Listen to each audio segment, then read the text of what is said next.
여행과 관련된 자료를 찾다가 내가 가겠다는 건 아니었고요. 다른 자료를 정리하다가 여행을 한번 쳐봤습니다. 인도에 가면 인도의 큰 땅의 제일 동북부 쪽, 동북 쪽이니까 오른쪽 위쪽이고 그게서부터 사실은 히말리아 산맥이 시작이 돼요. 그 동북부에 마줄리 섬이라고 하는 여행지가 있는데 그 마줄리 섬은 강에 있는 섬이에요. 세계의 바다 가운데 있는 섬 말고 강에 포함되어 있는 섬 중에 제일 큰 섬이 인도 동북부에 있는 마줄리 섬 이렇게 되어 있어요. 그 섬에도 제법 오지 여행을 즐기는 사람들이 찾아간다 그럽니다. 그곳에 가면 히말리아 산맥이 먼것이 보이면서 다른 인도와는 또 다른 풍광이 펼쳐진다 그러지요. 근데 그 마줄리 섬 여행지에 눈에 띄는 단어가 하나 딱 들어옵니다. 그 몰라이 숲 여행이라는 것이 있어요. 이게 뭘까? 자리를 한 번 더 찾아봤죠. 이게 얼마 지나지 않은 최근의 일입니다. 1979년 그 지역에 큰 홍수가 났어요. 해마다 반복되는 홍수이긴 하지만 그 해는 유난히 물이 많이 떠내려왔습니다. 그리고 물이 빠지고 나니까 물가에 모래톱에 이런저런 짐승들의 사체가 보이는데 그중에 뱀이 이렇게 한 마리 죽어 있는 거죠.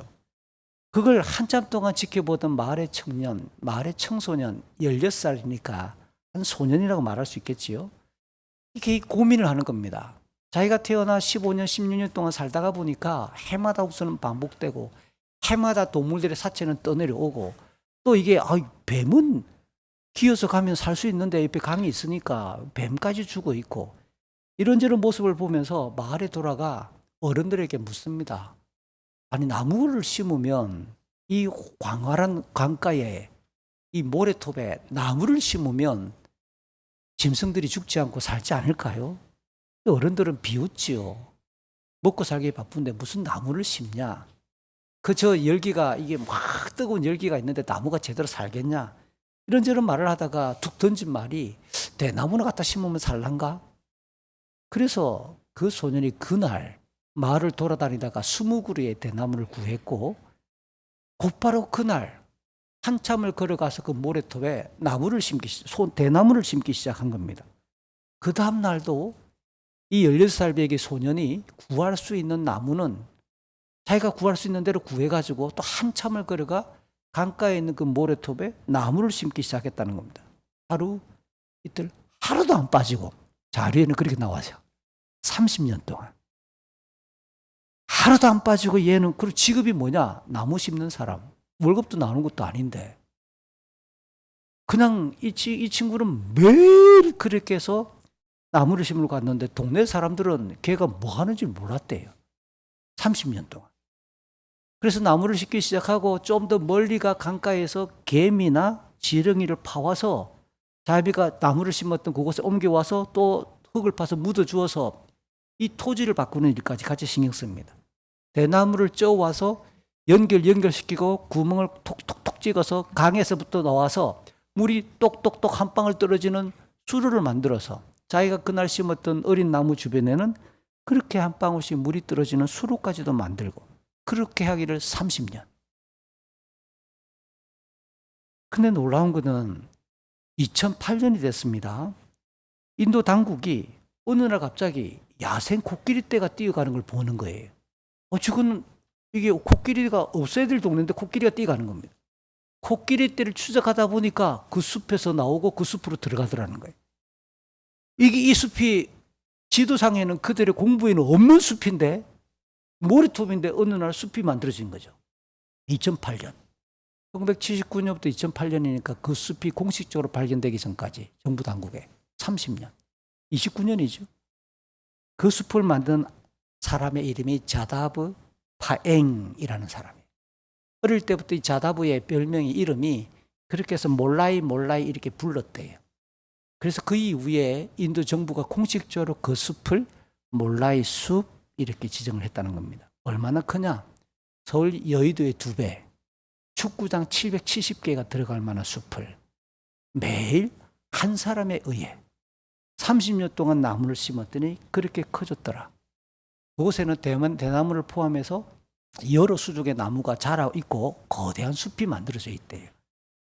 코뿔소, 호랑이, 코끼리, 철새들은 수두룩하고 야생 동물들이 그 사이에 모여 들어와 숲이 만들어졌더라. 이 히스토리를 안고 그 역사를 추적해 들어가는 여행 상품이 있다라는 겁니다. 그래서 인도 정부가 또 10년이 흘러 그에게 공식적으로 민중이 받을 수 있는 최고의 훈장을 그에게 수여했다라는 겁니다. 지금 현대에 일어난 일이라는 거죠. 이 이야기를 가만히 접하면서 오늘 본문의 설교가 너무 적합한데 라는 생각이 들어서 제가 예화로 채택을 한 겁니다. 한 사람의 생각, 그 생각을 실행하는 행동의 위대함을 잘 보여주는 예화 중에 또 하나겠지요. 행동으로 이어지지 않는 생각은 그냥 흘러가는 의식의 흐름일 뿐이에요. 하루 동안 우리의 머릿속에 흘러가는 의식이 얼마나 많이 있습니까? 딱 이와 같은 우리의 신앙과 관련해서 어울릴 만한 본문이 야고보에 나오죠. 야고보서 2장 17절과 26절은 우리의 믿음, 우리가 하나님을 경외하는 경건의 생활도 똑같이 말합니다. 행동이 따르지 않는 믿음은 어떻다고요? 죽은 믿음이다. 영혼이 없는 몸이 죽은 것 같이 믿음도 행함이 없으면 죽은 거다. 이 문장은 너무 중요한 성경 말씀이죠. 사도 바울도 로마서에서 예수 그리스도의 대속을 믿음으로 말미암아 구원을 받는 교리를 1장부터 11장까지 너무 정교하게 한 계단 한 계단 한 계단 반론의 질문을 예상하면서 답을 하듯이 그렇게 복음의 교리, 구원의 교리, 예수 그리스도를 믿음으로 얻는 구원의 교리를 1장부터 11장까지를 세세하게 살핍니다. 그리고 난 이후에 그 예수의 복음을 믿는 성도들이 로마서 12장 1절 그러므로 성도 여러분 나는 하나님의 자비로서 여러분에게 권합니다. 여러분의 몸을 이게 생각이 아니에요. 마음이 아니라고요. 여러분의 몸을 하나님을 기쁘시게 하는 살아있는 제물로 그렇게 할 때 마땅히 하나님께 드려야 될 영적인 예배입니다 라고 말합니다. 한번 따라해 보실래요? 소마. 여기 로마서 12장 1절은 복수형으로 소마타라고 그리스어로 기록됐는데 일반적으로 육체를 가리킵니다. 소마. 근데 이 소마라고 하는 용법은 좀 더 포함돼서 몸과 함께 우리 인간이 가지고 있는 생각이나 감정이나 의지를 모두 포함하는 전인격을 가리킵니다. 물론 대표적인 것은 소마라고 하는 것은 우리의 몸을 가리키는 거예요. 어쨌든 우리의 전인격이 난 생각이 없는데 몸만 그냥 예배당에 가서 앉아있다. 이것도 문제지요. 당연히 몸이 간다라고 말하는 것은 그 몸을 움직이게 만들었던 생각과 의지를 포함하는 전인격이에요. 중요한 것은 생각과 의지가 행동으로, 몸으로 드러나야 한다고 하는 것을 강조하는 본문이죠. 제가 오늘 행동에 대한 이야기를 지금까지 예화로 말하고 성경 구절 2개도 인용해 드렸죠. 오늘 본문은 그 실행, 행함, 행동과 관련되는 중요한 역사적인 이야기일 수밖에 없죠. 유다 역사의 마지막 영적 불꽃, 종종 인용해 주세요. 제가 만든 말 같지만 사람들이 인용을 안 해줘가지고 이 문장이 사라질 위기입니다. 잘 만들었다 생각을 늘 합니다. 요시야를 가리켜 유다 역사의 마지막 영적 불꽃이었다. 영적 불꽃. 참 어울릴 만한 표현이라는 생각이 계속 들어요. 요시야가 율법책을 기준으로 오늘 본문은 백성들과 그 언약의 땅, 하나님을 믿는 백성들이 그 땅 전체를 갈아엎는 개혁을 추진하는 내용이지요. 그런 말씀을 그냥 읽고 감동하는 것으로 끝나지 않아요. 그 말씀을 절대 기준 삼아 행동으로 실제 생활 속에서 실천하는 경건한 성도였다라고 평가할 수 있겠지요.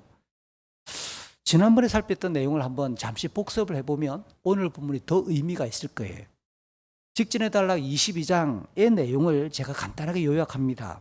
요시야가 왕이 되고 난 이후에 성전을 수리하게 만들었는데 성전을 수리하는 과정에서 율법책이 발견됩니다.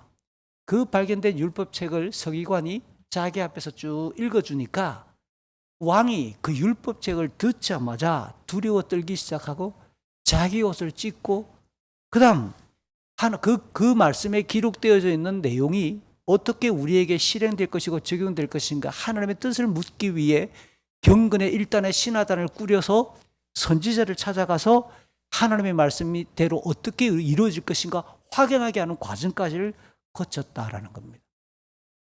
성경을 읽다가 눈물 흘려본 적 있으세요? 여러분, 성경을 읽다가 너무 심장이 막 벌렁대 가지고 성경을 더 이상 읽을 수 없을 만큼 영적인 감동을 혹시 느껴본 적이 있으시냐고요? 진짜로. 근데 요시야는 낭독하는 말씀을 들은 거예요. 설교를 들은 게 아니고요. 설교는 성경을 가지고 설득하는 과정이에요. 그래서 설자가 설득입니다. 예화도 넣고, 오늘 보면 읽으면 5분에 끝나잖아요. 설교 시간이 5분이 안 하고 왜 우리 교회가 50분, 60분 갈까요? 지독하게 말을 안 듣거든요. 성경을 읽었는데 감동을 안 하거든요. 성경을 읽었는데 마음이 강팍하거든요. 행동은 문 열고 나가다 다 잡부거든요. 그러니까 하나님의 말씀입니다. 지켜야 됩니다. 순종해야 됩니다. 5분짜리 본문을 10번에 강조해서 50분 하는 거 아니에요. 언젠가 제가 과거에 저희 가족이 아내와 함께 미국에 있는 제세례파 공동체를 석 달, 두 달, 한 달, 석 달, 한 달 살아본 적이 있잖아요. 그 제세례파라는 사람은 종교개혁 이후에 등장한 한 분파인데 그들은 성경을 문자적으로 믿어요. 다시 말해 기록되어 있는 성경이 하나님의 말씀을 통으로 그냥 믿어버려요. 주일날 그들의 예배는 설교가 없습니다. 그냥 둘러앉아가지고 미팅을 하는데 본문을 그냥 읽어요. 전부 다 에이멘 끝이야. 왜 그렇죠? 왜 설교를 안 하죠? 하나님의 말씀이니까요. 성경에 기록되어 있다 이 문장이면 끝나버리는 거예요. 장로교 성도들은 그들보다 더 성경을 안 믿는 것 같아요. 감동이 안 오죠. 감동. 귀로 왔다가 여기서 그냥 포맷대가 사라지죠. 머리로 들어가지도 않고 가슴으로 내려오지도 않죠. 근데 제가 요시하다가 사슬이 길었습니다. 요시야는 기록된 말씀을 서기관 사반이 읽어줬는데 듣겠다고요? 옷을 찢고요. 두려워 떠는 거예요. 저는 그 핵심이 여호와 하나님에 대한 경외감과 두려움, 이 성경이 하나님의 말씀이라고 하는 것은 하나님의 영광과 거룩함에 일치한다라고 하는 경외감이 없으면 불가능한 거예요.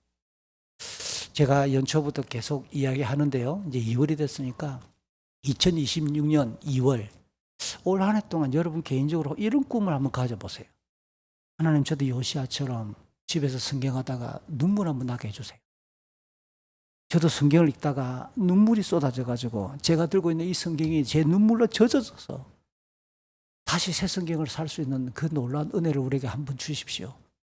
한번 경험하고 싶지 않으세요? 저는 우리 후세대의 성도들이 이 마지막 세대에 복음이 살이어지고 교회들마다 그냥 텅텅 비기 시작하고 우리의 젊은 세대들이 교회를 떠나가기 시작하고 예수를 믿는다고 마음으로만 고백하는데 굳이 교회당을 왜 가야 되느냐라고 떠벌리는 사람들이 300만 명이 이르는 시대예요. 주일마다 교회를 찾아가지 않는 크리스찬들이 300만 명이 넘었어요. 대한민국 교단 중에 제일 큰 규모가 돼버렸어요. 요시야의 모습에서 우리가 배울 수 있는 게 뭡니까?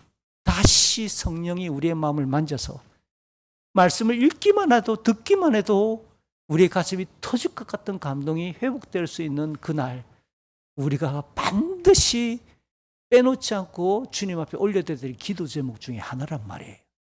우리 모두가 그런 감동이 입했으면 참 좋겠습니다. 22장의 주제가 그거였어요. 요시야가 그런 사람이야? 어떻게 그런 사람이 나타나지?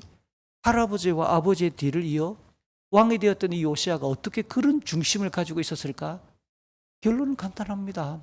하나님이 그 사람을 쓰시고 하나님이 주권적으로 그 사람을 붙드시고 하나님의 승리에 그의 마음을 만지셨다라는 것 빼고는 결론이 없지요. 자, 그랬던 요시야가 그러면 울었어요. 옷을 찢었어요. 선지자를 통해 읽었던 그 말씀이 어떻게 우리 역사에 적용될 것인가에 대해서 파악까지 다 끝났어요. 그럼 뭐 할까요? 1번, 기다린다. 하나님 뜻이 이루어질 때까지, 진행될 때까지. 2번, 그가 할 수 있는 들었던 그 말씀의 내용을 따라 바꾼다. 이건 두 가지밖에 없습니다. 선택지는. 이어지는 본문 1절, 2절, 3절. 이제 요시야는 후자를 선택합니다. 행동하기 시작합니다. 발견된 율법적인 그 내용과 여선지자 훌다를 통해서 확인되었던 하나님의 엄중한 심판에 대해서 들었어요. 그럼 끝날 건데 뭐, 우리나라 역사가 끝날 것인데 뭐 하고 가만히 있지 않는다는 거예요. 예수님이 재림하시면 종말이라며, 내가 때가 되면 죽는다며, 그럼 나 아무것도 안 해도 되겠네 뭐. 이거는 진짜 하나님이 어떤 분이신지를 모르는 자의 변명이에요. 그러나 하나님을 경외하는 자는 유다를 향한 하나님의 심판이 확실하게 진행될 것이라고 하는 확인을 들었음에도 불구하고, 그럼 어떻게 하죠? 유다와 예루살렘의 장로들, 마을 공동체의 지도자들을 모두 불러 여호와의 성전으로 뚜벅뚜벅 올라가기 시작합니다. 그 걸음에 유다와 예루살렘에 있는 백성들, 다시 말해 제사장과 선지자와 젊은이와 늙은이까지, 여기 아이들까지 다 포함됐겠죠. 모두 포함되었어요. 이렇게 총 집결된 백성들의 규모는 열왕기상 안에서 보면 열왕기상 8장에 솔로몬이 성전을 건축하고 언약궤를 그 안에 봉헌할 때, 안치할 때 모였던 백성들의 규모랑 딱 일치하는 거예요. 요시야는 여호와 신앙의 심장부라고 일컬을 수 있을 만한 성전으로, 그곳이 어땠습니까? 할아버지 므낫세 55년 동안의 통치, 그리고 아버지 아몬의 2년간의 통치, 50년이 넘는 할아버지와 아버지 때의 그 통치 기간 동안 제일 많이 방치되고 더럽혀진 공간. 최근 그가 수리를 진행하고 있으니까 제 생각에는 오늘 연도를 살펴보면 수리가 끝나기 전에 한쪽에서는 계속 수리를 진행하고 있을 거예요. 그 성전에서 어떻게 하죠? 2절에 보니까 자기가 들었던 그 말씀을 백성들에게도 읽어주기 시작합니다. 그냥 낭독이라고요. 설교가 아니고 읽어준 거라고요. 흥미롭게도 성전에서 발견한 이 율법책을, 분명히 22장에는 율법책이라고 하는 단어가 나왔는데 오늘 2절에 보니까 언약책이라고 말을 바꿔놨어요. 왜 언약책이라는 말로 표기를 바꿨을까요? 이 오시아는 그냥 율법의 내용을 읽어주기 위해 백성들을 성전으로 데려간 게 아니라는 겁니다. 언약이라는 말은 그 말씀대로 우리의 삶을 확인하고 하나님의 백성이며 우리가 하나님을 신앙하는 그 삶을 살아내야 된다라고 하는 언약을 확인하고 갱신하기 위해 백성들을 불러 모았다라는 의도를 설명하기 위해 율법책을 언약의 책으로 단어를 바꾸는 거예요. 실제로 3절은 그가 언약식을 진행하죠. 성전의 기둥 곁에 섰습니다.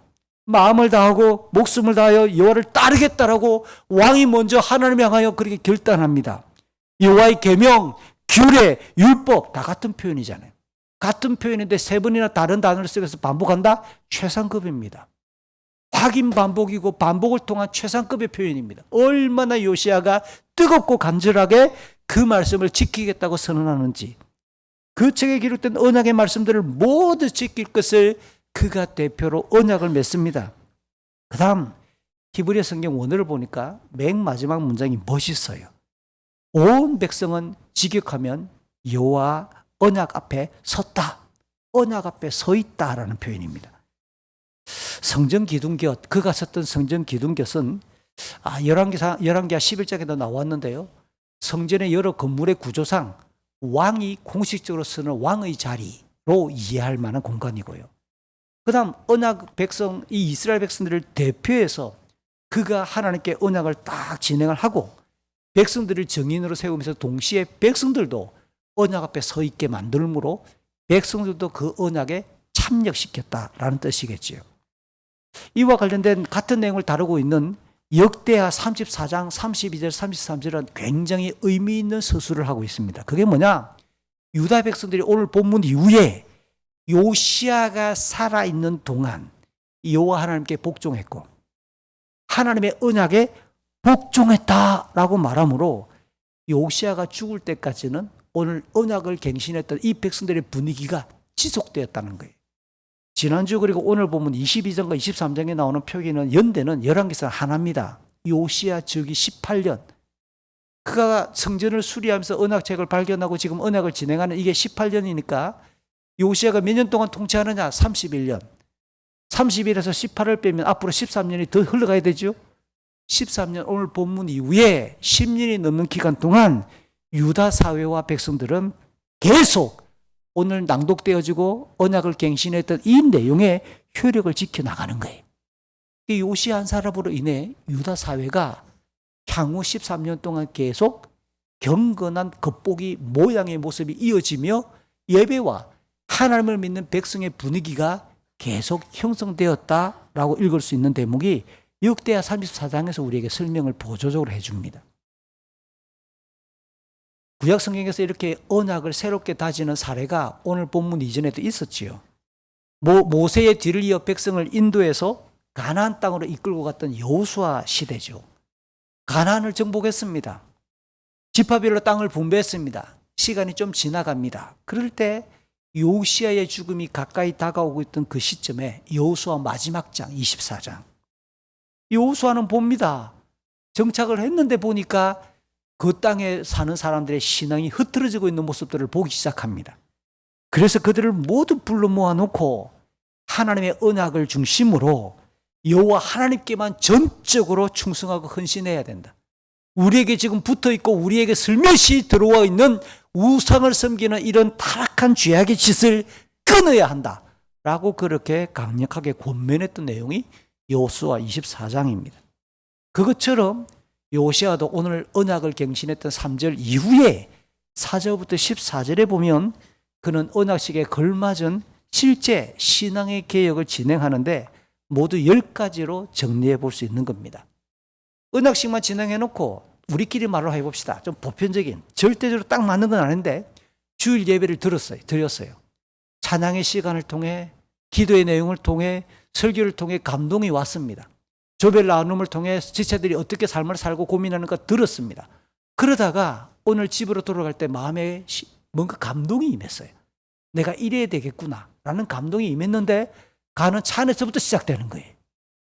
차 안에서부터 갑자기 아침에 싸워가지고 부부가 막 똥상을 해가지고 교회 왔는데 갈 때는 갑자기 그럽니다. 무뚝뚝한 경상도 남편이 여보 미안해.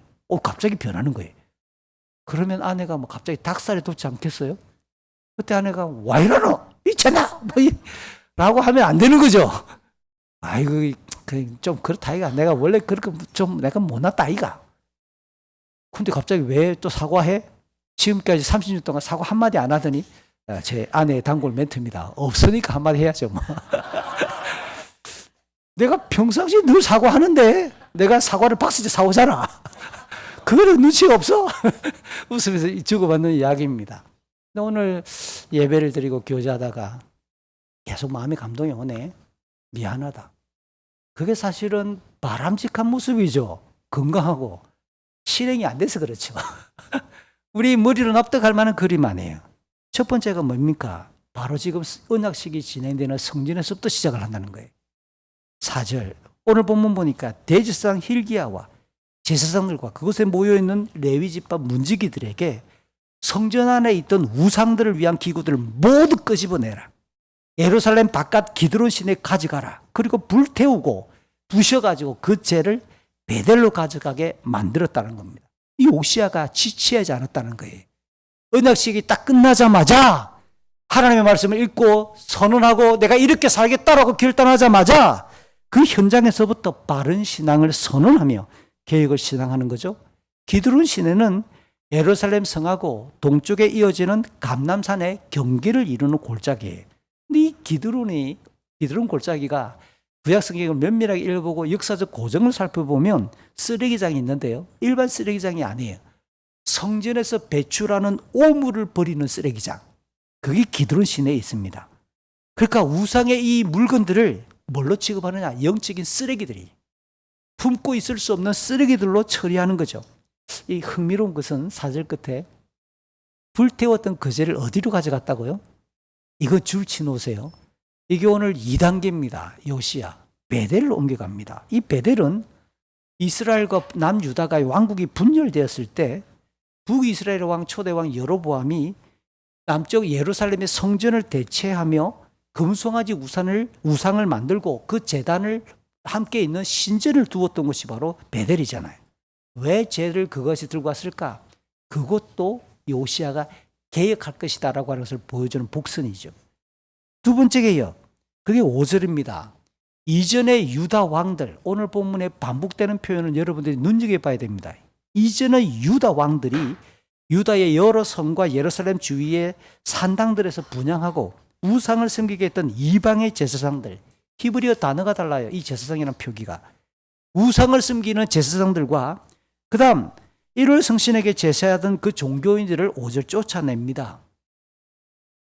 이로써 열왕기서는 요시야 이전의 왕들, 주목해 볼 단어가 5절은 이전의 왕들, 요시야 앞에 있었던 왕들이 적극적으로 우상을 섬기도록 장려했고 유다 지파 곳곳에 우상의 신전 산당들이 있었다라고 하는 것을 고발하죠.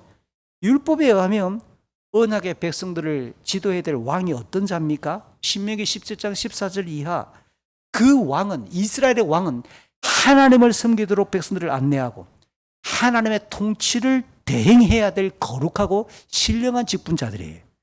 그럼에도 앞장서서 우상을 섬기게 한 이 유다 왕들의 죄는 결국 유다를 멸망으로 이끄는 주요 원인이 될 수밖에 없는 거죠. 세 번째 계획은 6절입니다. 성전 안에 세워뒀던 나무로 만들었던 우상 아세라 우상도 예루살렘 바깥 기드론 시내로 가져가 불태워버리고요. 그 죄는 일반 백성들이 그 주변에 있던 무덤 위에 뿌려버렸습니다. 우상의 재질이 이 아세라라 나무니까 잘 불탔겠지요. 그렇지만 불태우는 것은 나무를 없애기 위해, 나무 우상을 없애기 위해 불태웠다는 말도 있지만 구약에서 불태웠다고 하는 또 하나의 뜻은 뭐냐? 완전히 진멸하고 하나님의 확실한 심판을 상징할 때 불태움이라는 단어가 나옵니다. 더불어 창세기 2장 17절 이후 우리가 지었던 죄의 결과가 죽음으로 만들어졌습니다. 그러니까 시신은, 죽음의 결과물인 시신은 죄와 연결되기 때문에 구약 성경은 철저하게 부정함을 나타냅니다. 그래서 시신이나 무덤에 접촉이 일어난다고 말하는 것은 그 부정함이 죄의 효과가 전염된다고 하는 것을 간주하는 거죠. 그러니까 아세라 우상의 이 죄를 백성들의 무덤 위에 뿌렸다라고 하는 말을 제가 지금 설명하는데요. 그것은 그 아세라의 이 신상이 얼마나 부정하고 더러운가를, 죄악스러운가를 상징시키는 행위라는 겁니다. 그동안 도무지 접촉하지도 말아야 되고 가까이 하지도 말아야 될 이 부정한 것이 어디에서 지금 끌고 나왔습니까? 여호와의 성전 안에 있었다는 거예요. 하나님의 집인 성전 안에 떡하니 그것이 버티고 있었다라는 거죠. 네 번째 개혁은 7절입니다. 성전 안에 또 뭐가 있냐? 남자 창기들을 위한 집이 있어서 그 집을 헐어버렸는데 이 집은 종종 여자들이 아세라를 위해 천을 짜던 곳이었다라고 7절은 말합니다. 가나안 원주민들의 이 신화, 종교를 기록했던 내용이 고고학을 통해 토판에서 발견됐어요.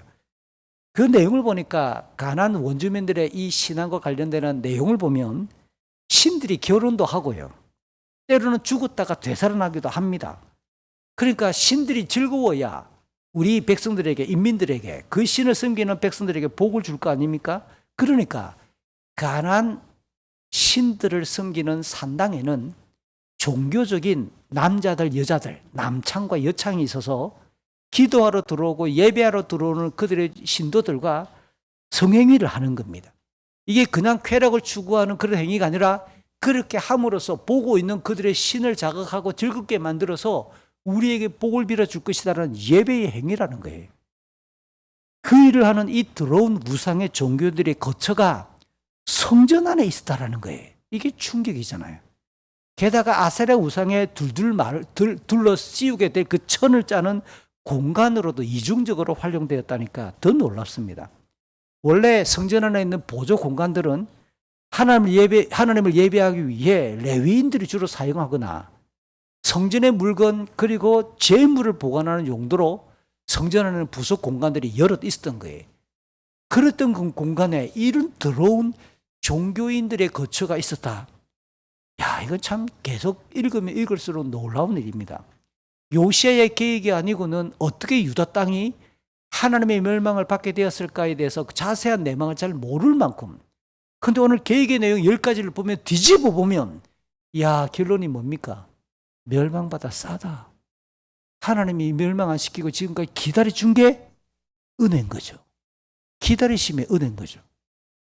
다섯 번째 8절 9절 게바에서 브엘세바까지 유다의 여러 성에 거주하던 제사장들, 이 제사장은 레위기와 율법에 나오는 여호와를 섬기는 제사장들이에요. 히브리어 표기가. 이 제사장들을 예루살렘으로 전부 다 불러 모읍니다. 소집시킵니다. 그리고 그들이 각자의 동네에서 제사를 지냈던 산당들과 여호수아라고 불리는 지도자가 있던 그 성의 문 왼쪽에 있는 산당들도 요시아가 사용하지 못하도록 폐쇄시켜 버립니다.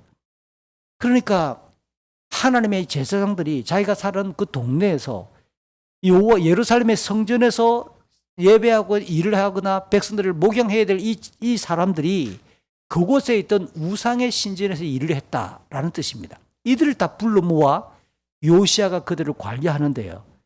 이 제사장들에게는 여호와의 성전에서 올라가서 하나님을 섬기지 못하게 만듭니다. 그들의 과거 이력이 부정한 짓을 저질렀고 우상을 숨겼던 전력이 있으니까 목회를 하지 못하도록 그냥 그곳에 불러 모아놓고, 이게 오늘 우리말로 교회의 용어로 권징이라고 하는 거예요. 권징을 내리는 겁니다. 당신은 그 직분에 타당한 행동을 하지 않았으니까 이와 같다. 다만 먹어야 되니까 제사장들만 먹을 수 있는 이 무교병은 그들에게서 나누어 줘서 그들의 생존과 생활은 이루어지도록 했다라는 겁니다. 제가 방금 말씀드렸던 것처럼 신명기 33장이나 여호수아 21장을 연결해서 보면 이스라엘 지파의 이 레위인들과 제사장들은 각 이스라엘의 다른 지파에 흩어져 살면서 그 백성들이 하나님을 신앙하도록 목회하는 지파들이에요. 목회자들이란 말이에요. 그렇지만 율법에는 산당에서 사역을 하라라고 하는 명령이 없습니다. 산당은 조금 전에 이야기했던 가나안 원주민들이 그들의 신을 위해서 만들었던 집이에요. 근데 이 제사장들이 흩어져서 자기 마을에 있는 산당에서 그렇게 일을 진행하고 예배를 진행했다? 이거는 율법 위반일 뿐만 아니라 때로 그들이 우상을 숭배했던 현실이 그대로 드러나는 거죠. 게바와 브엘세바는 유다 지파의 최북쪽 마을, 최남단, 이 게바와 브엘세바입니다. 그러니까 요시아가 어디에 신경 썼느냐? 예루살렘과 인근의 지역만 신경 쓴 게 아니라 유다 지파 내에서 최북과 최남단에 이르기까지 모든 유다 지파의 속속들이 곳곳마다 전역의 산당들을 전부 정리하고 제사장들의 사역을 개혁을 했다라고 이렇게 읽을 수 있는 장면입니다. 6번째 10절, 사람들이 자기 아들과 딸을 몰렉이라고 하는 우상에게 제사했던 흰놈의 골짜기에 도벳을 부정하게 더럽혀서 아무도 그와 같은 짓을 반복하지 못하도록 만들었다는 겁니다. 흰놈 골짜기, 이 히브리어의 공식적인 표현은 흰놈의 아들 골짜기라고 읽어야 정확한 표기입니다. 쉬운 성경은 아들을 빼고 그냥 흰놈 골짜기라고 했어요. 줄여서 흰놈 골짜기라고도 말합니다. 공식 명칭은 흰놈의 아들 골짜기이고요. 예루살렘 성의 남서쪽에 흘러가는 계곡을 말하는 겁니다. 그곳에 있는 도벳, 이 도벳은 역시 불화덕과 부끄러움, 수치를 뜻하는 두 개의 단어가 합성되어서 만들어진 단어가 도벳입니다. 그런데 그곳에서 종종 유다 사람들이 자기 자녀를 이 역겨운 짓을 불태워서 죽이는 일이 벌어졌으니까 이후에 도벳이라고 하는 명칭이 만들어졌다는 거예요. 그와 같은 끔찍한 행위는 이 몰렉이 구약성에 읽어보면 밀곰이라고도 발음하고요, 몰록이라고도 발음하는데, 이게 암몬의 우상 종교 행위고, 똑같은 짓을 이 모압도 저질렀는데 모압은 이 몰렉을 그모스라고 불렀어요. 아무튼 암몬이나 모압이나 이 사람들은 이와 같이 역겹고도 끔찍하고도 참혹한 종교를 갖고 있었다는 뜻입니다. 7번째가 11절인데요. 유다의 왕들이, 아까 앞에는 이전의 왕들, 지금은 유다의 왕들, 성전 입구에 세워두었던 말들과 수레들도 요시아가 제거합니다. 이건 뭐냐? 해를 섬기게 만들어진 부속 건물들이라는 겁니다. 오늘 이 장면과 관련해서 시간이 좀 더 뒤로 가면 에스겔 8장 16절에 에스겔 선지자가 유다가 중간중간에 바빌로니아에 의해 침략을 당하고 포로로 끌려가서 바빌로니아 포로지에서 말씀을 설교하고 전파하던 선지자 에스겔이 하나님께서 특별한 권능으로 이 에스겔을 예루살렘 성전으로 데려와 환상 가운데 지금 예루살렘 성전에서 벌어지는 일을 보여줘요.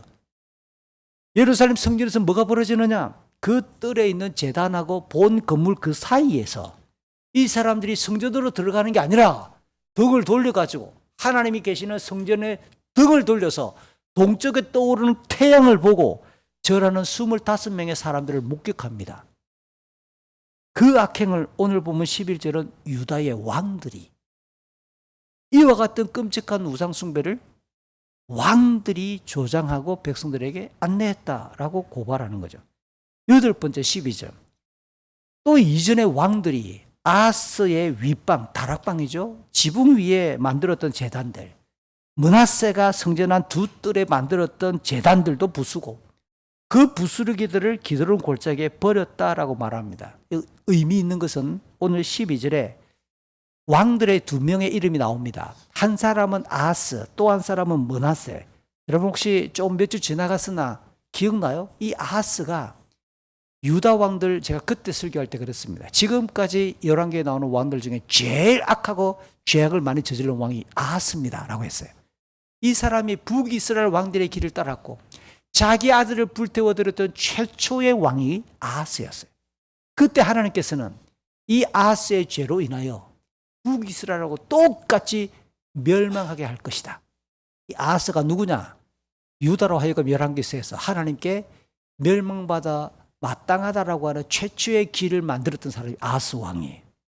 오늘 12절에 두 번째 나오는 므낫세는 또 누굽니까? 이 아하스가 범했던 이 죄를 뛰어넘어요. 이 아하스보다 더 극악하고 최악에 저질렀던 유다 역사의 최악의 왕. 역시 아하스를 따라 자기 아들을 제물로 바쳤을 뿐만 아니라 이미 만들어졌던 유다 멸망의 길을 확실하게 다진 사람, 포장한 사람, 빨리 가도록. 이 아하스와 므낫세는 열왕기서에서 원투펀치입니다. 하나님께 우리 유다가 망한다, 첫 길을 열었고 므낫세는 그것을 포장해가지고 빨리 망하도록 만든 거죠. 요시아가 이 그들과 관련된 제단들을 부수었다라고 말하는 것은 조금이라도 하나님의 심판이 미루어지고 늦춰질 것을 암시하는데, 이미 우리가 22장 20절에서 살폈던 것처럼 요시아가 살아있을 때는 멸망당하지 않을 것이다. 하나님이 시간을 벌어주는 내용이 나오죠. 성전 곳곳에 얼마나 우상의 제단들이 즐비했는가라고 하는 것도 읽을 수 있는 대목입니다. 9번째가 13절인데요. 예루살렘 맞은편에 그 산, 원래 이름이 감람산인데 오늘 성경은 본문은 멸망산이라고 하는 별명을 언급합니다. 멸망산의 산당들을 그득했는데 그 산당들을 더럽혀서 출입하지 못하게 만듭니다. 이 산당들은 뭐냐? 솔로몬이 이방의 아내들을 사랑해서 그 이방의 아내들이 종교를 위해 세워두었던 곳이다. 시돈의 여신 아스타롯, 모압의 그모스, 암몬의 밀곰 등 그들을 숭배하는 곳이다 라고 13절에 설명을 붙여놓죠. 원래 감람산은 기름 부음의 산, 너무너무 풍요로운 산이에요. 근데 그 산이 멸망산이라는 이름으로 바뀐 것은 솔로몬이 그 짓을 하고 난 이후에 자조 섞인 표현들로 경건한 사람들이 붙였던 별명으로 보이는 거예요. 마지막 10번째가 14절, 돌 우상, 이 바알이죠. 돌 우상들을 부수고 나무로 만들었던 아세라 우상을 잘라서 사람들의 뼈로 덮어버렸다. 역시 이 돌 우상과 나무 우상, 바알과 아세라는 접촉해서는 안 된다, 부정한 것들이다 라는 것을 상징하기 위해 이렇게 무덤이나 그 뼈에 던져버려서 접촉하지 못하게 만들고 사악한 짓이라는 것을 강력하게 이야기합니다. 후루룩 제가 읽었어요. 후루룩. 이 이상의 10가지 요시아의 이 개혁을 3가지로 정리할 수 있습니다. 이것도 제가 임의로 정리했지만 굉장히 중요한 3가지, 우리가 21세기를 살아가는 우리에게 영적인 코드로 받아야 되고 반드시 교훈해야 될 만한 내용들로 3가지를 정리할 수 있는데요. 첫 번째, 요시아의 이 개혁 10가지 중에서 무려 절반 5가지가 성전과 관련돼요. 성전의 본질, 성전 기능의 복구를 요시아가 진행했다는 뜻입니다. 4절, 6절, 7절, 11절, 12절 성전 안에 있는 온갖 더러운 것들을 다 끄집어내므로 성전을 정화한 거죠. 그동안 이 성전이 어떤 것입니까? 하나님께서 임하시는 집이잖아요. 그곳에서 하나님을 만나는 예배의 장소잖아요. 이 거룩한 성전이 얼마나 심각하게 더럽혀졌는지, 그럼 그곳에서 예배가 제대로 하나님께 드려졌겠어요? 안 드려졌다는 겁니다. 그러니까 요시아는 하나님과의 만남, 하나님께로부터 임하는 은혜를 뜨겁고도 간절하게 열망하는 신앙인이었다라는 것을 이렇게 반증할 수 있는 거예요. 공통적입니다. 기독교가 쇠락하고 교회가 쇠락해 갈 때 첫 번째 코드는 주일 성수가 안 돼요. 당연히 예배를 귀찮게 여겨요. 그 다음 들어가면 말씀에 대한 사모함이 없어요. 오늘 무슨 말씀이 주어질 것에 대한 기대가 없다고요. 설교가 재미가 없다, 시간이 길다, 지루하다, 주부에 온갖 낙서를 해가면서 이게 기본입니다. 요시야 이전의 유다 왕들 사이에 벌어졌던 모습이에요. 21세기를 살아가는 대한민국의 교회가 크리스찬들에게도 엄중하게 묻습니다. 우리는 하나님 앞에 공예배를 어떻게 드리고 있는가? 첫 번째 점검해봐야 될 질문이에요. 그래서 제가 여러분에게 12월까지 안 하던 걸 하죠. 조별방에 토요일이면 제가 이거라도 해야 되겠다. 내가 해줄 수 있는 거. 내일 주일입니다. 오늘 주일 예배를 내일 주일 예배를 준비하면서 주말을 오늘 토요일 저녁을 우리가 좀 일찍 자고 준비합시다. 제가 여러분에게 기도 제목을 뿌리는 거예요. 하나님 앞에 제가 후세대 교회에다 가득 차라고 지금 이렇게 말합니까? 여러분이 이명을 하든 우리 자녀 어디에 살든 기본이라고요. 기독교 신앙의 기본이라고요. 웨스트민스터 신앙고백과 우리 교단의 헌법 예배 모범에 보면 예배를 이렇게 정의합니다. 예수 그리스도의 은혜로 구원받은 우리의 첫 번째 의무, 예수 그리스도를 신앙하는 사람이 해야 될 첫 번째 경건의 양상, 그리고 죽을 때까지 주님 재림할 때까지 지속해야 될 경건의 모양, 그걸 주일 공예배라고 이야기를 해요. 얼마나 소중해야 될, 우리 가슴에 새겨야 될, 정말 올해 다시는 이런 말 안 하기로 하고, 우리 교회는 10시 20분 예배 시간입니다. 그래서 작년까지 안 하던 거, 올해 처음부터 우리가 두 가지 첫 순서는 예배의 부름과 함께 일어서는 거예요. 우리 몸으로라도 억지로라도 훈련시켜 보자고. 오늘 요시야의 첫 번째 신앙의 개혁이 예배의 회복이에요. 하나님의 집에 대한 정결함이에요. 두 번째, 조상들의 잘못된 신앙과의 절연입니다. 유다 왕들이 펼쳤던 악행 우상 숭배와 관련되는 항목이 4번입니다. 이전의 왕들, 유다 왕들 5절, 11절, 12절, 13절. 경건한 전통은 반드시 지속해야 되지요. 사랑하는 우리 모든 성도 여러분, 우리의 부모들이 혹시 교회 다니셨고 여러분의 가정이 신앙을 이어왔던 집안이라면 우리의 부모님들, 우리의 할아버지들 어떻게 신앙해왔는가를 물어보셔야 돼요. 그들이 헌금을 어떻게 준비했고, 그들의 새벽 기도를 어떻게 지켰으며, 그들은 절기를 어떻게 지켰고, 그들은 하나님 앞에 어떻게 예배를 드렸는지 물어보실 필요가 있어요. 너무 색깔과 모양이 달라져 버렸어요. 우리는 편의라고 하는 이름으로. 그래서 지금 슬픈 일은 목회자들 사이에 주고받는 이야기입니다. 서울이나 부산이나 대도시에 뭐가 사라지는 줄 아세요? 신방이 사라져요. 목사님 왜 우리 집에 와? 왜 우리 집에? 밖에서 만나면 안 돼? 보여주기 싫은 거예요. 슬픈 일입니다. 너무너무 슬픈 일이에요.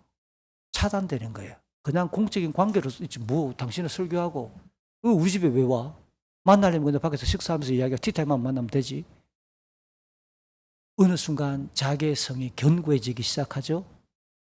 이전까지 없던, 당연히 해왔던 경건의 어떤 모양들과 질서들이 사라지기 시작하는 거예요. 멀지 않았을 거예요. 아마 앞으로 여자에 있는 우리 청년들과 청소년들이 우리 어른들의 나이로 20, 30년만 지나면 한국교회 양상이 많이 바뀔 겁니다. 코로나가 시작될 때 저는 하나님의 이 코로나 바이러스가 사탄이 만든 거 아니잖아요. 사탄은 창조의 능력이 없잖아요. 창조주 하나님에 의해 코로나 바이러스도 만들어졌고 퍼졌다 그러면 하나님이 이를 통해서 질병을, 전 세계에 퍼진 이 질병을 통해 던지는 메시지가 뭘까? 묵상해 보면 여럿 있습니다. 저는 그중에 대단위로 인간이 많이 모여 있는 것은 참 위험할 수 있겠네. 이미 바벨탑에서 나왔잖아요. 모여서 발상한다는 것이 겨우 모여가지고 똑같은 생각을 하고 똑같은 건물을 짓고 자기가 주인 되는 세상을 만들겠다네. 적절하게 구분해야 돼. 저는 그래서 과밀된 지역에서 조금은 분산하는 것은 굉장히 성경적인 정책이라고 생각해요. 지수로 좀 많이 오세요. 흩어질 필요가 있습니다. 교회당도 1,000명, 2,000명 모이는 공개도 저는 저희 자녀에게 강하게 가지 말라고 이야기합니다. 담임 목사가 여러분의 자녀 이름까지 생일까지 다 기억해 줄 수 있는 사이즈, 그게 아마 제 생각에는 맥시멈 200명, 300명 더 넘어가면 기계적일 수밖에 없어요. 저는 건강하고 하나님 앞에 정말 우리의 삶이 다 나눠질 만한 구조의 강하고도 건강한 규모의 교회들이 여전히 주의 나라를 펼쳐갈 만한 살아있는 세포 조직들이다 라고 생각을 하는 사람 중에 한 명이에요. 코로나가 발생하고 난 이후에 한국교회나 전 세계 교회가 공적으로 모이는 것을 절제하면서 가정 예배, 가정에서의 개인의 성경 읽기와 기도 생활이 그나마 건강한 공동체로 활성화됐어요. 그때 딱 제가 느낀 게 뭐냐, 옛날 한국교회에 불었던 바람이 또 불어야 정상인데 참 좋은 불쏘시개다. 성경 읽기. 다음에 아마 교회에서 성경 퀴즈 대회 옛날에 굉장히 많았는데요. 지금 사라졌어요. 다 폰 들고 이렇게 어플하지 성경책을 읽고 줄치는 문화가 없어졌습니다. 다시 성경에 손을 꺾고 펜을 놀리면서 꺾고 외우고 읽고 하는 문화, 그리고 각자의 처소에 어디서든지 기도하고 가족이 모여 함께 성경 읽고 예배하는 분위기, 이거는 절대적인 거예요. 2000년 동안 전 세계 교회, 아니 구약 시대부터 가정 단위, 가족 안에서 사생활의 공간 안에서부터 하나님을 예배하고 말씀을 읽는 운동, 이거는 21세기, 22세기 반드시 필요한 내용의 문화입니다. 억지로 하나님이 시키시는 것 같아요. 억지로. 그렇게라도 내가 살아야 되지 않냐라고 억지로. 경건한 전통은 유지해야 맞는 거 맞죠. 그런데 악습은, 여호와를 경외하는 악습은 끊어야 돼요. 사랑하는 청년들과 우리 청소년들에게 제가 종종 얘기합니다. 여러분이 보기에 성경이 가르치는 대로 여러분의 부모가 못 사는 것 같으면 끊으세요. 나는 안 따라해 저거. 우리 엄마 아빠가 저렇게 토요일 밤 주일 아침마다 싸우는 거 나 안 따라해. 여러분 그래야 돼요. 내가 진짜 디모데 캠프 때 은혜 받아가지고 이번 주부터 주일 예배 내가 지각 안 하려고 하는데 맨날 엄마는 늦어. 그러면 엄마 차 몰고 혼자 왔어요. 그러면 안 되나? 이런 거는 끊어야 된다는 거예요. 가까이, 요시아에게 가까이는 아버지 아몬과 할아버지 므낫세. 오늘 본문이 말하는 겁니다. 멀리는 어디까지? 솔로몬까지 소급해서 올라가. 요시아의 개혁은 오직 여호와 하나님을 경외하는 마음으로 심장이 터질 것 같은 감동을 가지고 율법에 충실하는 선하고 의로운 열정으로 철저하게 진행한 거죠. 한 가지 더 주목할 수 있는 겁니다. 여호와의 성전에 있던 예루살렘과 주변 지역뿐만 아니라 유다의 전역에서 광범위하게 계획이 이루어졌고 우상 숭배와 관련된 물건과 산당들도 철저하게 치웠을 뿐만 아니라 하나님의 제사장들이나 우상의 종교인들도 하나님의 말씀을 기준으로 정리합니다. 그 요시아는 자기에게 주어진 객관적이고 공적인 권한, 왕권을 가지고 그의 영향력이 미치는 곳곳에서 신앙계획을 이렇게 온전하게 진행했다. 열왕기서에서 이토록 광범위하게 철저하게 여호와의 신앙을 강조하며 계획을 이루었던 인물은 요시아가 유일하죠. 유일합니다. 그래서 참 신비로운 인물이고 우리가 본받아야 될 귀중한 사람이에요. 오늘 후반부는 어떤 내용일까요? 15절부터 30절은 요시아가 자기의 왕권이 공식적으로 미치는 유다 땅을 벗어나 또 다른 신앙의 계획을 추진하고 안타깝게 그의 마무리, 죽음의 이야기를 소개하는 이야기입니다. 요시아의 신앙 열정은 유다 지파 안에만 머물지 않고요. 15절부터 20절은 이미 멸망해 버린 북이스라엘의 땅으로 확장됩니다. 그 일은 유다의 신앙개혁 첫 번째 상황에서 제가 이거 밑줄 쳐야 됩니다 했던 4절, 그 죄를 어디로 가져갔다? 베델로. 이미 예고되었던 그대로입니다. 15절 16절 보니까 요시아는 북이스라엘의 초대왕 여로보암이 세웠던 베델의 제단도 헐어버리고 그 신전 산당도 불태웠으며 돌들도 부수고 아세라 우상도 불태우고 사람을 보내어서 그냥 일을 시키면 될 만한데 이 일을 요시아가 현장에 직접 가가지고 진두지휘한다는 거예요. 이 요시아가 이래요. 수두를 비우고 베델까지 가가지고 그 종교개혁을 진행하는 일에 직접 나서는 겁니다. 그래서 주변의 산을 둘러보니까 무덤에서 뼈를 꺼내와 그 제단 위에서 태워서 이 제단은 이렇게 부정한 곳이야 라고 하는 것을 보여주죠. 놀랍게도 이 행위가 열왕기상 13장 2절 요시야 때로부터 300년 전에 요시야가 장차와서 이 제단을 부술 것이다라고 하는 예언이 이루어졌었습니다. 300년 전에 이르렀던 하나님께서 선지자를 보내어서 여로보암 왕에게 전달했던 그 내용을 요시야가 들었을까요? 못 들었을까요? 300년 전인데 어떻게 요시야가 들어요? 현장에 없었는데. 그러니까 오늘 본문은 하나님의 말씀은 소름이 돋을 만큼 너무 엄중하고 하나님의 일하심은 철저하고 하나님의 섭리는 너무 치밀하며 정확하게 진행된다는 사실을 우리는 성경을 공부하는 입장에서 믿음으로 아멘해야 된다는 거예요. 하나님의 말씀은 1.1억도 사라지거나 중간에 그냥 포기되는 일이 없이 반드시 이루어진다는 사실을 오늘 본문은 보여주죠. 17, 18절 계속해서 요시야는 어느 비석을 봅니다. 저 무덤은 뭐야? 라고 말했더니 그곳에 있던 사람이 알려주기를 유다에서 온 하나님의 사람 바로 그 선지자입니다. 그가 말하기를 요시야라는 인물이 왕이 이렇게 나타나 이 베델의 제단사를 일을 예언했던 사람입니다. 라고 그렇게 말을 합니다. 그랬더니 요시야가 나에 대해 이야기했다고 열왕기에는 그런 표현이 없어요. 그럼 여러분 상식적으로 생각해 보세요. 요시야가 그곳에 가지고 자기 이름이 300년 전에 이미 선포되었다는 말을 들었을 때 제가 이해하는 요시야는 무릎 꿇었을 거예요. 그 자리에서. 아마 눈물을 펑펑 쏟았을 거예요. 어떻게 하나님이 나를 이렇게 300년 전부터 준비하시고 내 마음을 감동하셔서 일을 하는가? 눈물이 안 나겠어요? 참 울컥합니다. 그렇죠? 요시야는 오래전에 하나님께서 자기를 보내어 그 일을 진행하겠다는 그 말을 듣고 그 예언자의 무덤은 그냥 손대지 못하게 합니다. 내버려 두어라. 분명히 그 이야기를 들었을 때 요시야의 가슴은 뜨거웠을 것이고 영적인 희열이 막 솟았을 것 같아요. 저도 한번 그래 봤으면 좋겠어요. 이게 제가 목사 천년병 때부터 계속 기도하는 제목인데 하나님 제가 설교할 때 그냥 천장이 갈라져 버리고 성령이 하늘부터 임해서 각 사람 마음 그냥 불질러 버려서 설교가 한 5시간 되는 역사가 한번 일어났으면 좋겠습니다. 그날 전부 집에도 안 가고 밥도 굶고 대성통곡하며 하나님의 나라가 우리에게 임하는 것을 볼 수 있는 그 부흥회 때 한 번만 허락하시면 안 좋을까요? 아직도 안 이루어지고 있어서 저는 꿈꿉니다. 저는 여전히 그렇게 하나님 역사하시는 성경의 대목들과 기독교 역사의 대목들을 너무 사모하고 기억하고 있는 사람이라 이 한반도의 하나님의 주권적인 은혜가 아니고는 우리의 마음을 갈아엎을 수 있는 힘이 없어요.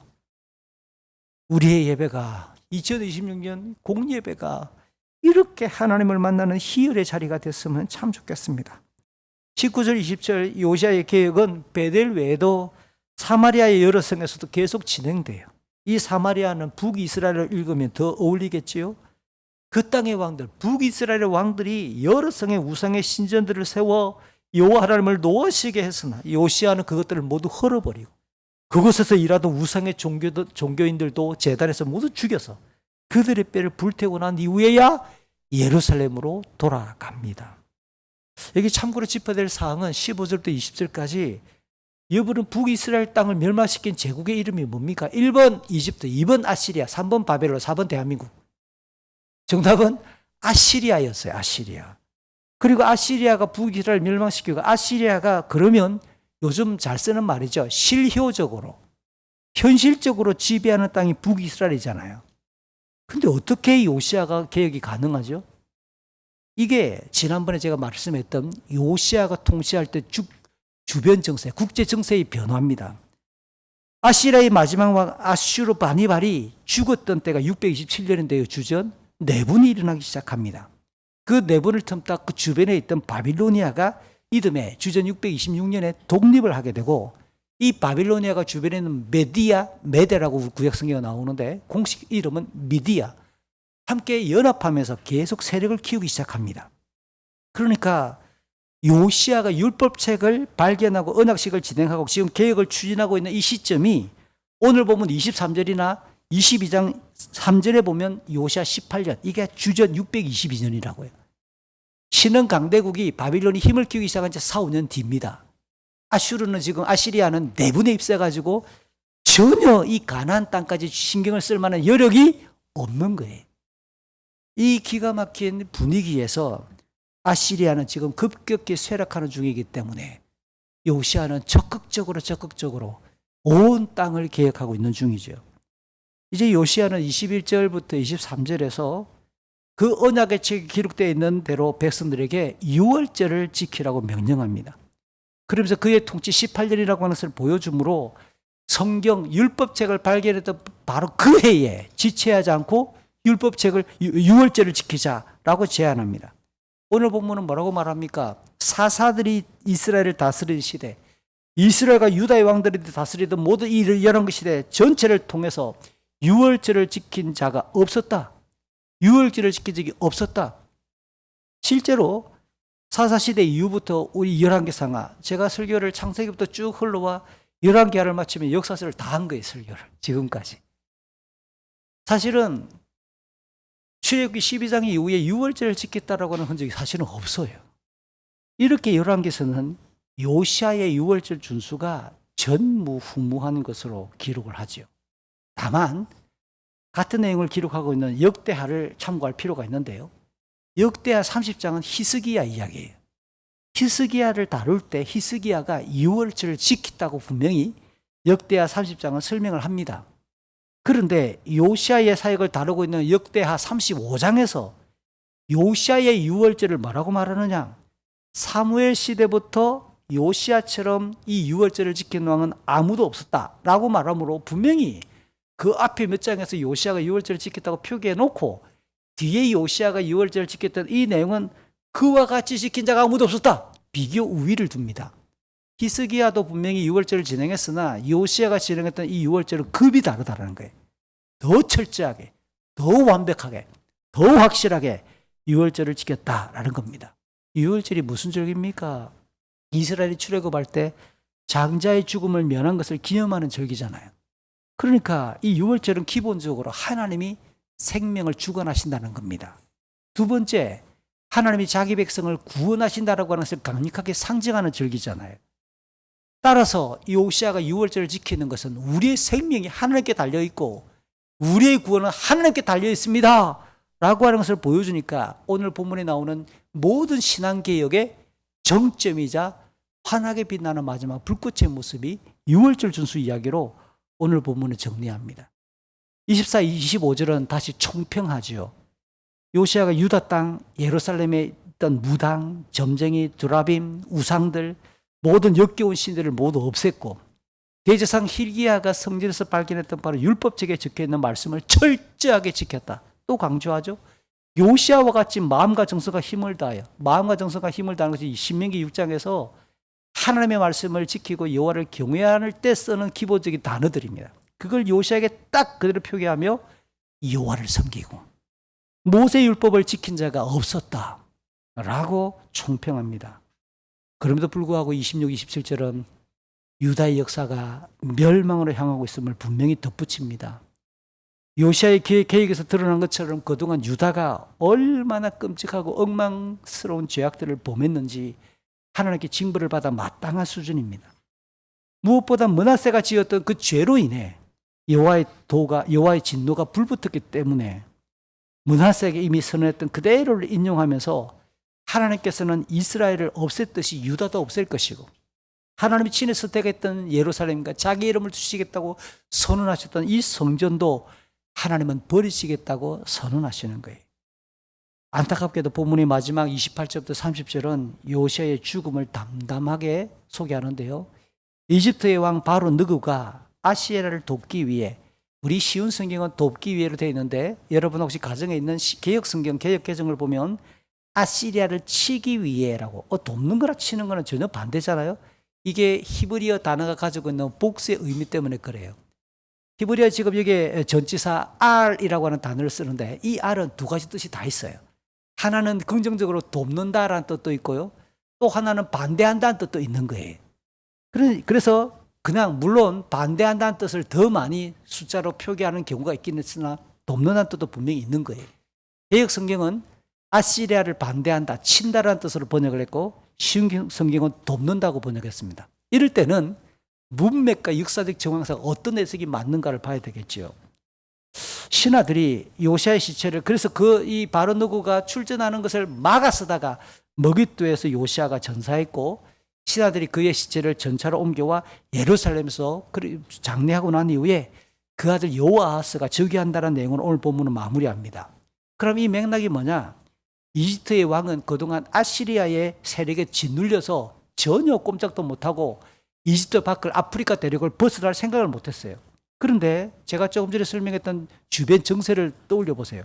신흥 강대국 바빌로니아가 계속해서 힘을 키워서 어떻게 하느냐? 주전 612년경에는 아시리아의 수도 니느웨를 함락시켜 버립니다. 그러니까 아시리아의 수도가 함락된 상황에서 마지막 잔존 세력이 계속해서 서쪽으로 도망와 유프라테스 강 끝쪽에 있는 하란, 이거 아브라함의 도시죠. 아브라함이 하란에서 밑으로 꺾어 내려왔으니까 하란까지 도망을 했습니다. 그게 주전 610년입니다. 이때 아시리아가 남아있는 사람 몇 사람 사신단을 꾸려가지고 이스라엘은 약하니까 통과시키고 밑에 땅덩이는 넓은 이집트에게 도움을 요청하는 거예요. 우리를 도와달라. 이번에 우리를 도와주면 전세를 역전시키고 나면 우리가 너의 은공을 잊지 않으마. 이집트 입장에서 계산해 보세요. 지금까지 아시리아가 눌려 있는데 쟤네들이 지금 힘이 약한 상태에서 우리를 도와달라고 말한다? 신흥 강대국이 오고 있다?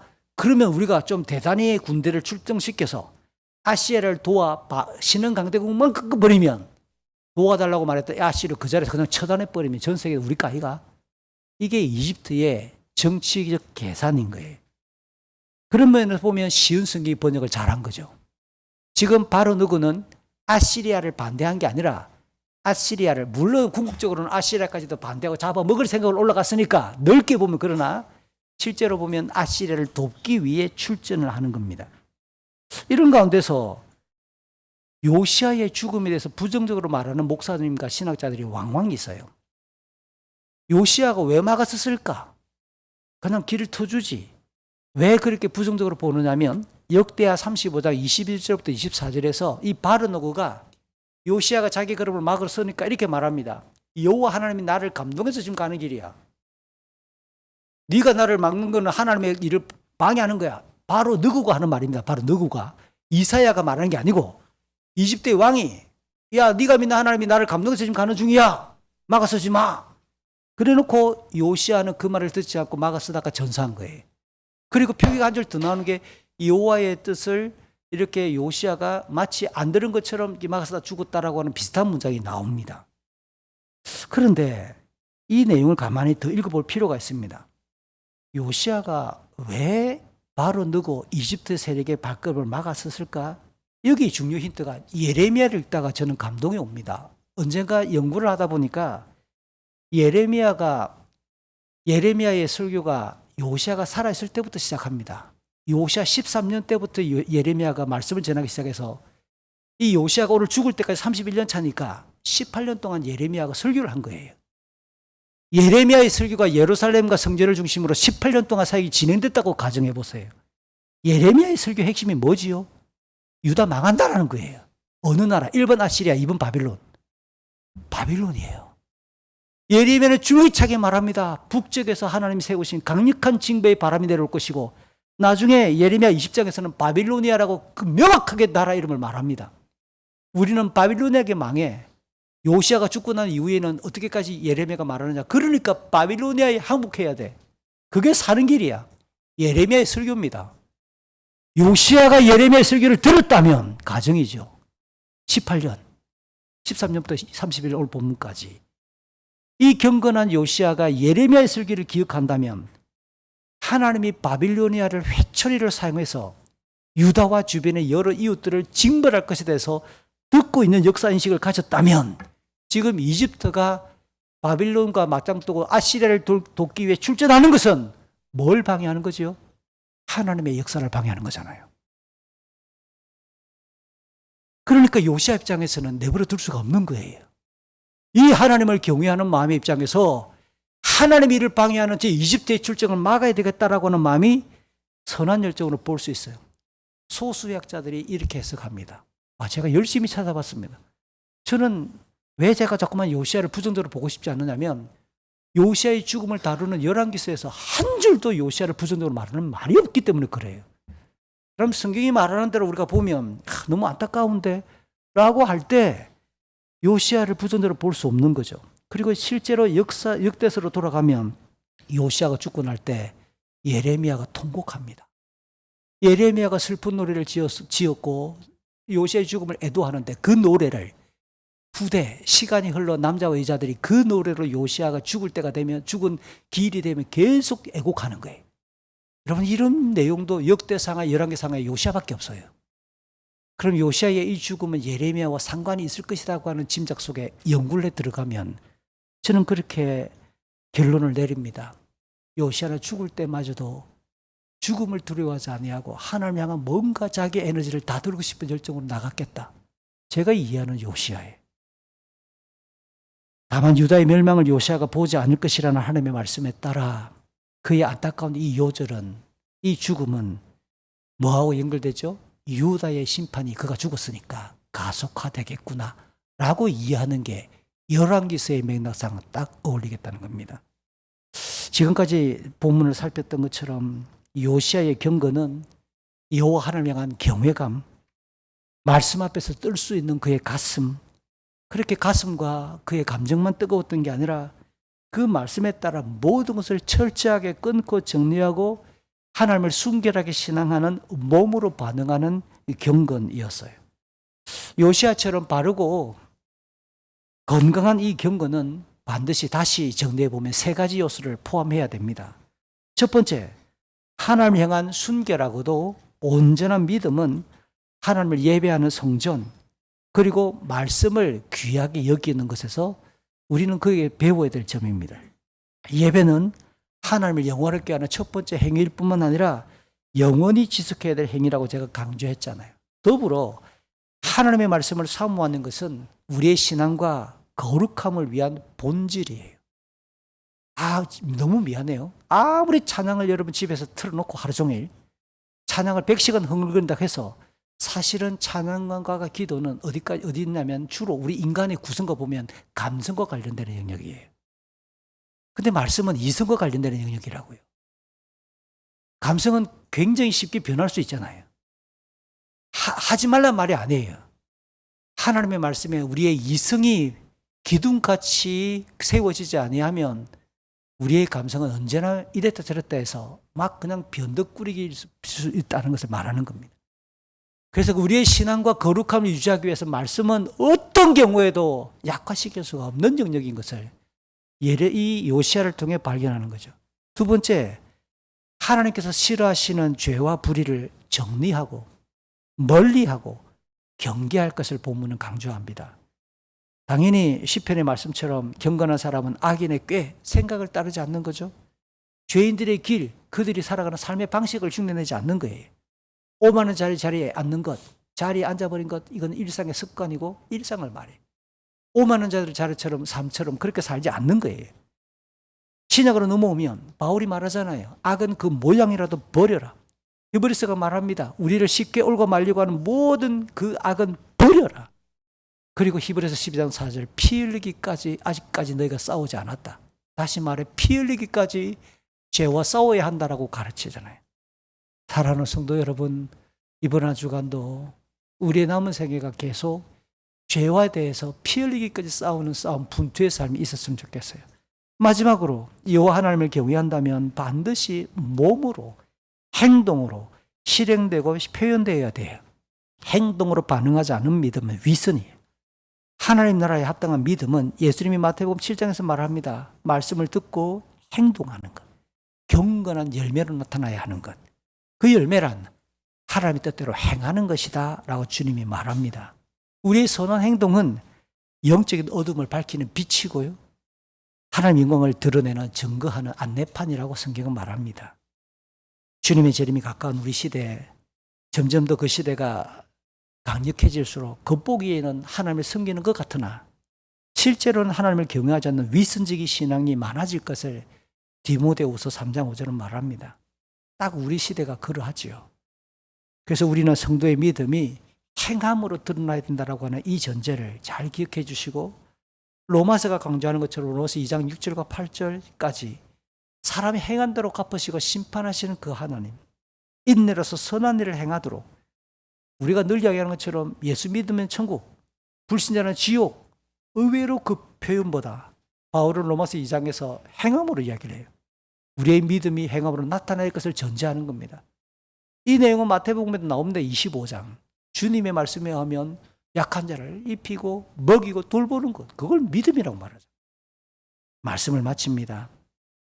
야고보가 말했던 것처럼 우리의 믿음은 행함으로 완성되고 아름답게 마지막 포장이 돼서 드러납니다.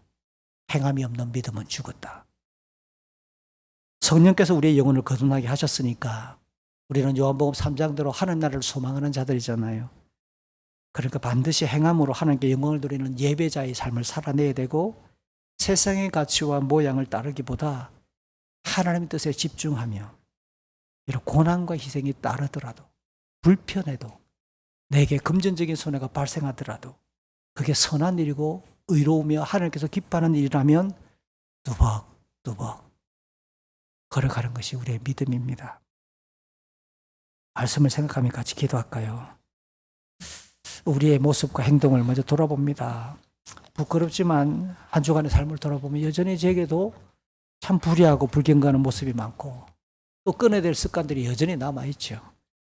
하나님 앞에서 우리의 행위가, 우리의 삶이 하나님이 기뻐 받으시는 예배인가 돌아보는, 하나님 이번 주간, 정말 이번 주간 오늘부터 우리의 삶이 주님 앞에 연락되는 예배가 되게 해주십시오. 한 목소리를 기도합시다. 그러신 아버지 하나님 고맙습니다. 아버지 하나님, 말씀을 전하며 우리 어른들이 주님 앞에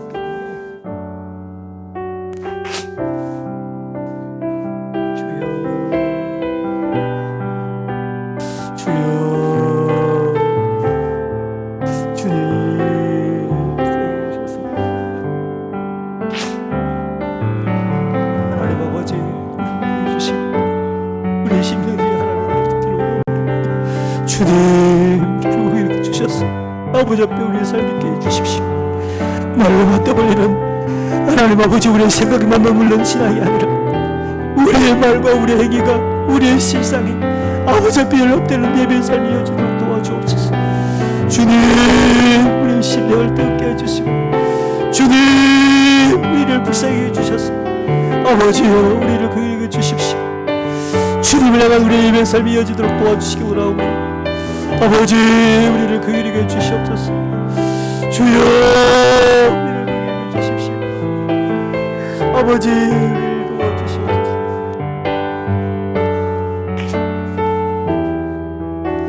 거룩하신 아버지 하나님, 주의 성령께서 우리에게 믿음을 주시고 영혼을 감각하고 하나님을 신앙할 수 있도록 은총을 베푸신 것을 고백합니다. 그 성령의 권능이 다시 힘있게 살아나 우리의 인격을 지배하고 우리 이성을 녹이며 우리의 감성을 뜨겁게 하시고 우리의 몸과 우리의 손과 발이, 우리의 혀가 움직이게 해 주시옵소서. 하나님, 살아있는 예배자로 우리를 받아 주옵소서. 주 예수 그리스도의 이름으로 기도합니다. 아멘.